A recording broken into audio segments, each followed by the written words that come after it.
Алданский бодибилдер Анатолий Аксенов готовится к дальневосточному чемпионату. В напряженном режиме послабления недопустимы. Совершенствовать мастерство Анатолию непросто. Тренеров в его городе нет. Навыки спортсмен оттачивает самостоятельно, черпая знания из книг и интернета. Татьяна Вахнина о жизни и тренировках бодибилдера.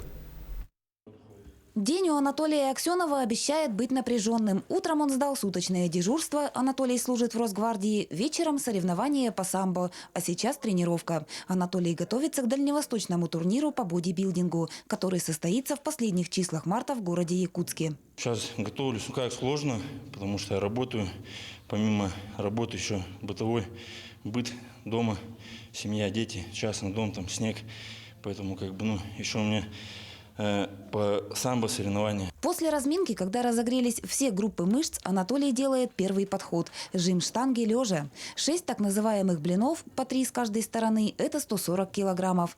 Далее спортсмен увеличивает нагрузку, соответственно, до 170 и 180 килограммов. А максимальный вес штанги в жиме лежа у Анатолия составляет 2 центнера.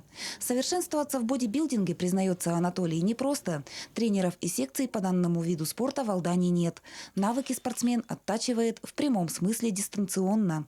Если нужно проконсультироваться, звоню Гренадерову Александру, это президент Федерации пауэрлифтинга, бодибилдинга в Якутске, по республике Саха-Якутия. Если какие-то вопросы у него интересуюсь, спрашиваю. А так, да, сам все по журналам, там, по интернетам, так. Спортом Анатолий занялся еще в школе. Первым видом, который и сейчас спортсмен называет основным, стала борьба. В самбо Анатолий давно выполнил нормативы мастера спорта. В бодибилдинг пришел позже, когда отбывал службу в армии. Просто однажды понял, что для покорения еще не завоеванных спортивных вершин ему недостает физической силы. Бодибилдинг увлек Анатолия всерьез. В силовые виды спорта Анатолий планирует привести и 2 сыновей. Один старший ленится, младший еще растет. Сейчас чуть попозже 2 их возьму с собой на тренировки. На тренировках в выполнении ряда подходов Анатолию помогает приятель. Иннокентий тоже спортсмен. Регулярные тренировки в спортзале проводит в последние пару лет. Силовыми видами он увлекся благодаря Анатолию.